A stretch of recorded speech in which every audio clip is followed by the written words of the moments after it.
Selon les dernières estimations publiées par le Centre international de recherche sur le cancer, CIRC, environ 18 millions de nouveaux cas de cancer sont diagnostiqués dans le monde chaque année et environ 10 millions de personnes meurent d'un cancer chaque année. Un chiffre inquiétant qui pousse les gouvernements à organiser des campagnes de sensibilisation massives comme Octobre Rose pour sensibiliser les femmes au cancer du sein ou tout simplement en luttant contre le tabagisme, puisque 80% des cancers des poumons sont liés au tabac. Si de nombreux chercheurs mènent des études poussées et pointues à travers le monde, Benjamin Castaldi lui, pense avoir trouvé une idée. Ce vendredi 9 juillet 2021, celui qui est papa de 4 garçons a tenu à s'exprimer en vidéo pour parler de la nouvelle feuille de route du gouvernement concernant la lutte contre le cancer sur une durée de 10 ans. Le tabac, c'est 45 000 morts par an, c'est le premier facteur de risque du cancer, et l'objectif, c'est une génération sans tabac d'ici 10 ans.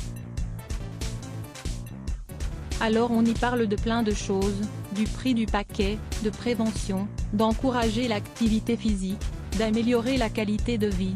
A commencé le chroniqueur, selon lui, il y a une solution qui se doit d'être évoquée, la cigarette électronique, vapoteur, ou l'éléphant au milieu de la pièce qui serait le moyen le plus efficace pour vous aider à arrêter de fumer d'après Benjamin Castaldi. Le mari d'Aurore Allemand a en effet assuré que les citoyens français sont demandeurs de cette aide. La question est simple. Est-ce que l'État va se réveiller au sujet de la vape? Il y a des dizaines d'études qui prouvent que c'est le moyen le plus efficace pour arrêter de fumer et que sa toxicité est 95% moindre par rapport au tabac. Moi je vous le dis, si vous voulez arrêter de fumer, l'une des aides les plus efficaces, incontestablement, c'est de se faire aider avec la vape, a-t-il scandé. Les internautes mettent en garde Benjamin Castaldi. Je voulais partager ça avec vous car au bout d'un moment il y a un problème. L'État prend 90% de taxes sur un paquet de clopes, pour l'instant ils ne prennent rien sur la vape. Je pense que c'est l'une des raisons pour lesquelles ça n'est pas encouragé, voilà, a-t-il conclu en insistant sur le fait que la vape est la grande oubliée du plan anti-cancer.